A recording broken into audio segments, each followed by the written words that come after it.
கர்த்தருடைய பரிசுத்த நாமத்துக்கு ஸ்தோத்திரம்.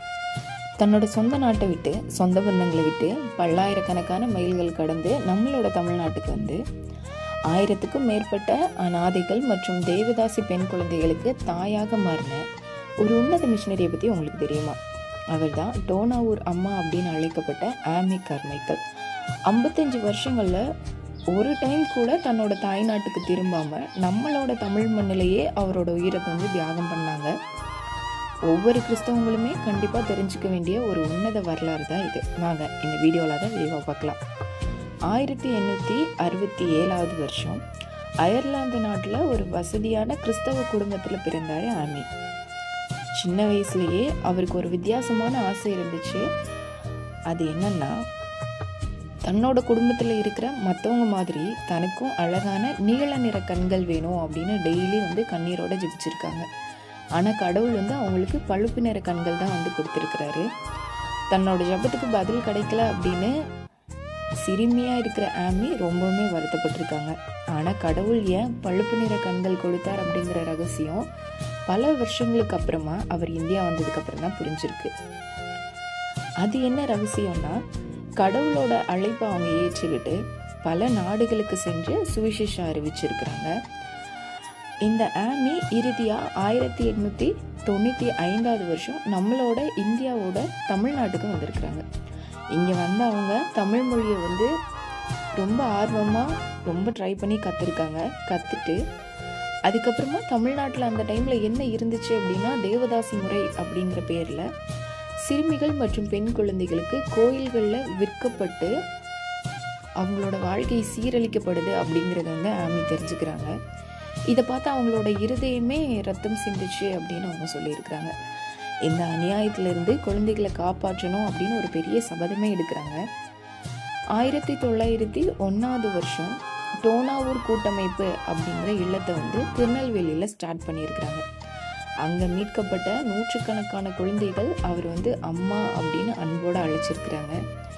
1931 வருஷம் ஒரு விபத்துனால படுக்கையில் இருந்தாலும் நிறைய ஆன்மீக புத்தகங்களையும் பாடல்களையும் அவங்க எழுதியிருக்கிறாங்க. ஃபைனலாக 1951 வருஷம் அவங்களோட 83வது வயசில் அவங்க நேசித்த நம்மளோட தமிழ் மண்ணிலேயே கர்த்தருக்குள்ளே நித்திரை அடைஞ்சிருக்கிறாங்க. அவர் இறக்குறதுக்கு முன்னாடி எனக்கு எந்த கல்லறை தூணும் வைக்கக்கூடாது அப்படின்னு வந்து அவங்க மற்றவங்க கிட்ட சொல்லிட்டு போயிருக்கிறாங்க. அதனால டோனாவூரில் இருக்கிற அவரோட கல்லறைக்கு மேலே பறவைகள் தாகம் தீர்க்கிறதுக்காக ஒரு சிறிய தண்ணீர் தொட்டியை மட்டும் வச்சு அதுக்கு மேலே அம்மா அப்படின்னு எழுதியிருக்கிறாங்க. தன்னோட வாழ்நாள் முழுதுமே மற்றவங்களுக்காக வாழ்ந்த ஒரு உன்னத தாயோட தியாகம் எந்த அளவுக்கு போற்றப்படத்தக்கதில்லை. இதே மாதிரி தான் நம்மளோட இந்தியாவில் எத்தனையோ மிஷினரிகள் உள்ளே வந்து, அதுவும் குறிப்பாக நம்மளோட தமிழ்நாட்டில் நிறைய மிஷினரிகள் உள்ளே வந்து நமக்கு சுவிசேஷங்கள் நிறைய அறிவித்ததுனால தான் நமக்கு சுவிசேஷங்கள் கிடைக்க பெற்றுச்சு. இன்னொரு மெயினான விஷயம் என்ன அப்படின்னா, பெண்களுக்கு எதிராக கல்வி கற்க முடியாத நிலை இருந்தப்போ நிறைய மிஷினரிகள் இங்கே வந்து ஸ்கூல்ஸு காலேஜஸ்லாம் கட்டி நமக்கு வந்து கல்விங்கிற முறையை கூட அறிமுகப்படுத்தி வச்சாங்க. நிறைய தொழுநோயாளிகள், உடம்பு சரியில்லாத நிறைய பேரை வந்து அவங்க டேக் கேர் பண்ணிக்கிட்டாங்க. இந்த மாதிரி சத்தியத்தை வளர்கிறதுக்காக வெளிநாடுகள்லேருந்து வந்து எத்தனையோ மிஷினரிகள் வந்து உயிரை தியாகம் பண்ணி கூட நமக்கு வந்து ஊழியத்தை வந்து கொடுத்துருக்குறாங்க. அவங்க செஞ்ச ஊழியம் தான் இன்றைக்கி நம்ம கர்த்தருக்குள்ளே நிலைச்சிருக்கிறதுக்கு நமக்கு உதவுது. இதே மாதிரி நம்மளும் மற்றவங்களுக்கு அவங்க அளவுக்கு நம்மளால் முடியலனாலும் முடிஞ்ச அளவுக்கு தேவனோட வார்த்தைகளை வந்து மற்றவங்களுக்கு நம்ம சொன்னோம் அப்படின்னா இன்னும் அது பிரயோஜனமாக இருக்கும். ஏன்னா மிஷினரி ஊழியம் நம்ம பண்ணணுங்கிறது தேவன் எதிர்பார்க்குறாரு. ஆனால் நம்ம எந்த மாதிரி ஊழியம் பண்ணணுங்கிறதுல மெயினான ஒரு விஷயம் என்னென்னா, சுவிசேஷ ஊழியம் கம்பல்சரி பண்ணணும். மற்றவங்களுக்கு சுவிசேஷம் நம்ம ஊழியமாக பண்ணலாம், இல்லையா நம்மளோட வாழ்க்கையை வந்து சாட்சியுள்ள வாழ்க்கையை நம்ம கொண்டு போகலாம்.